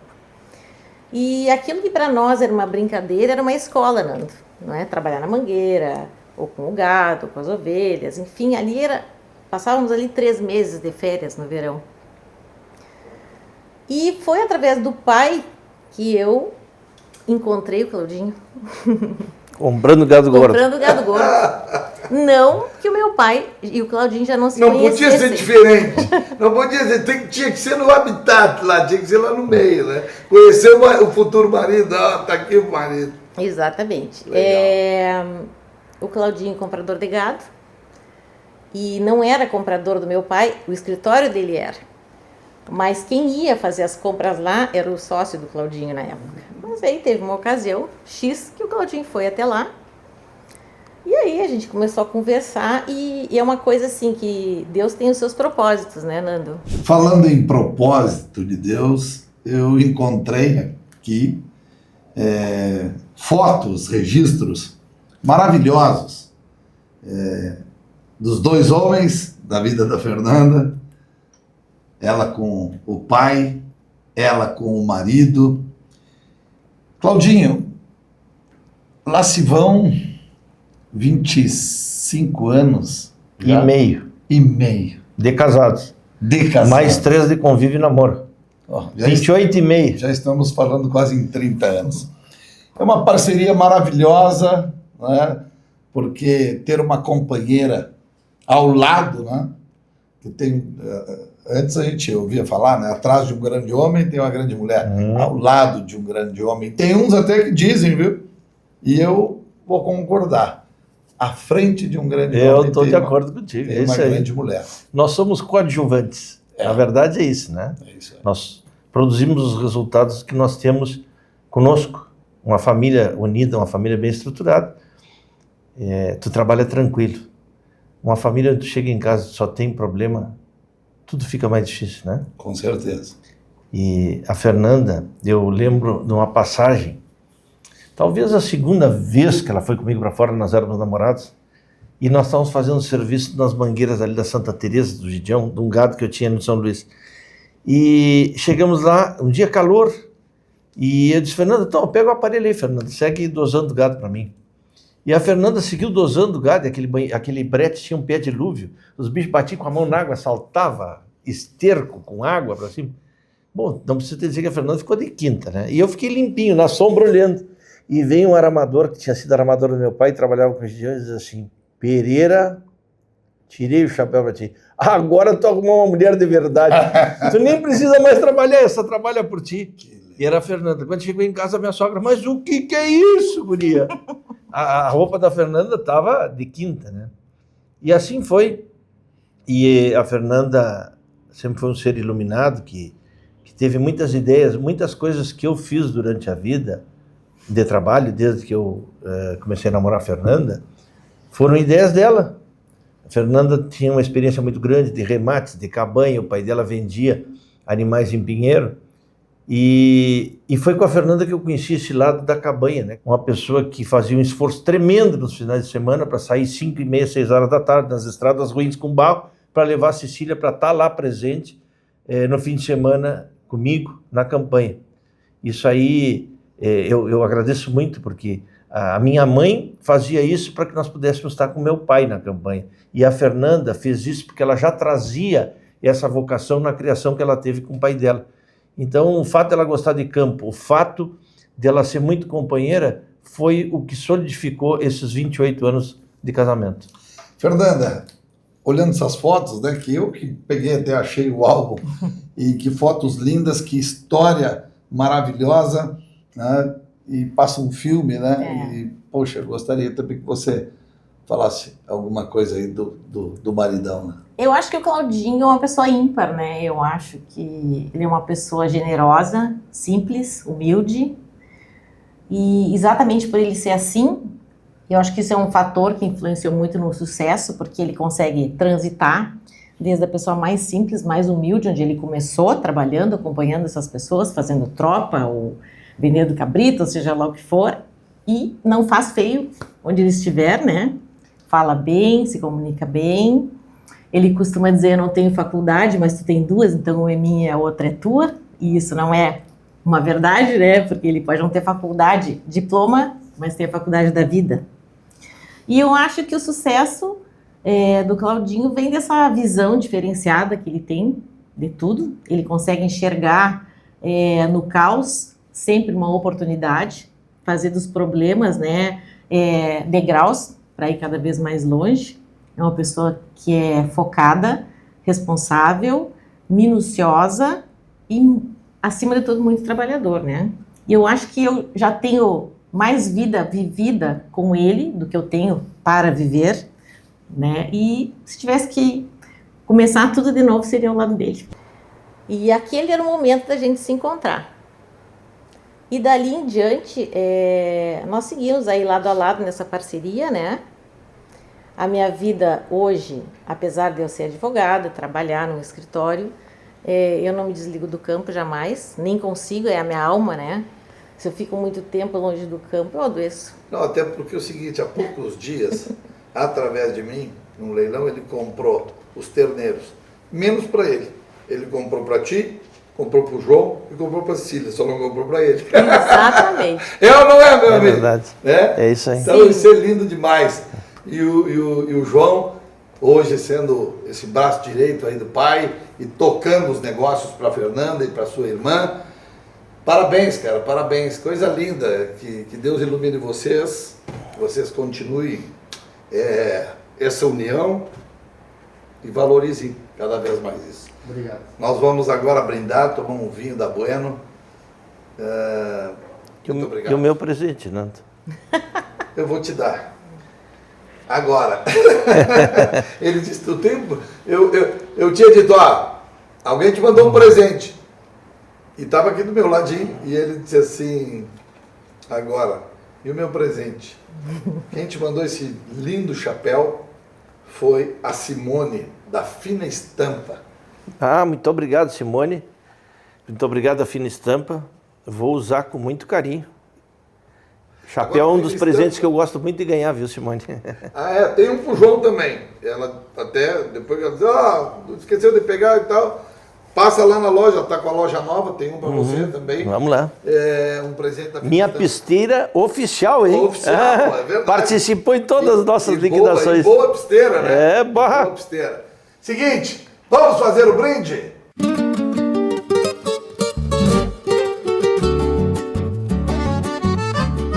Chegou a hora do nosso brinde. Vamos lá então, em nome de Bueno Wines, a gente está encerrando o videocast, a Bueno Wines, porque Bueno Wines tem os melhores vinhos e espumantes.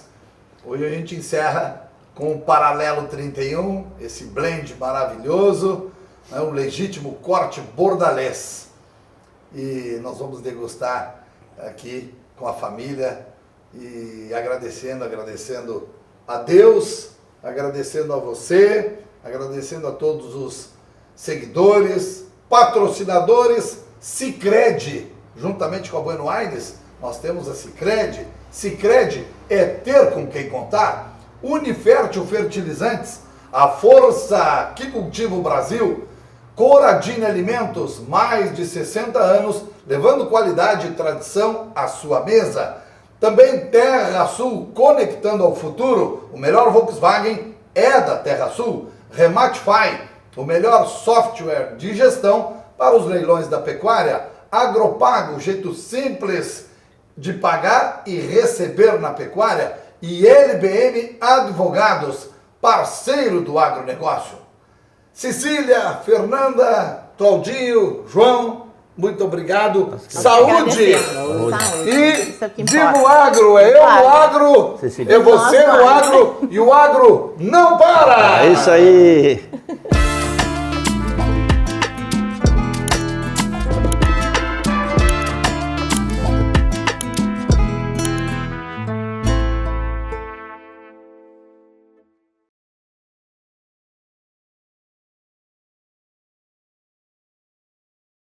Rematify é para leilões rurais, para comprador,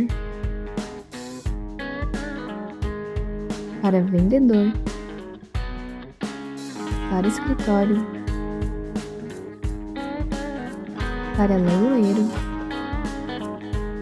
para gado de corte, para genética, para ter segurança. Rematify é para você.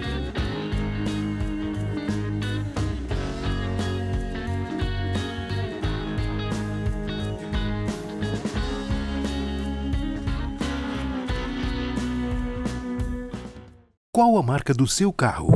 Seja ela qual for, tenha certeza que o melhor lugar para você trocar o óleo do seu carro é na TerraSul. Por apenas R$ 289 você troca o óleo e filtro de óleo, tendo a certeza que o lubrificante utilizado é o recomendado pela sua marca, com a mão de obra e nível técnico da oficina TerraSul. Você ainda conta com revisão de 50 itens e os serviços de lavagem expressa, além da nossa carona leva e traz. Muito mais que uma troca de óleo.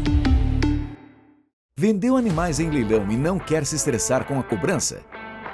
Agropago é o jeito simples de pagar e receber na pecuária. Uma plataforma moderna para a gestão das vendas de animais, com automação das suas cobranças da primeira à última parcela. Em caso de inadimplência, entramos com cobrança administrativa e, se necessário, com cobrança extrajudicial. 3 vezes mais tempo para você e sua empresa financeira. 80% de redução de custos na gestão dos recebíveis. E você tem todos os relatórios e a gestão da sua carteira na tela do seu computador ou tablet. Quem não cobra, não recebe. Agropago. Automatize as cobranças de suas vendas na pecuária.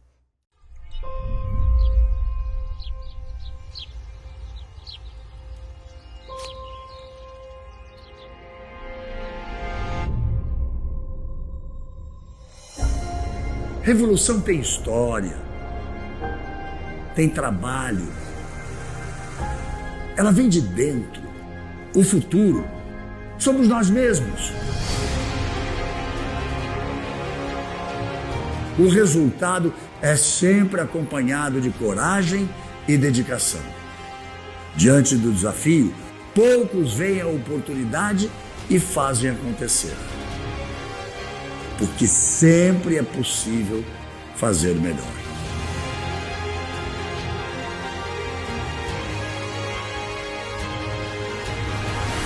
Esse é meu convite para você. Revolucione, experimente. Bueno Wines.